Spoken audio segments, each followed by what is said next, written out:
At sa mundong puno ng sakit at pagkawala, may mga kabataang pinipili pa rin lumaban. Isa si Basilio sa mga nakaranas ng hirap, pangungulila at pagkawala ng pamilya. Ngunit sa kabila ng lahat, hindi niya kinalimutan ang pagmamahal sa kanyang ina.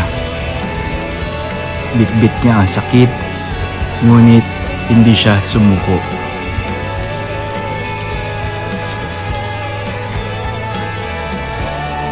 Pinili niyang magpatuloy.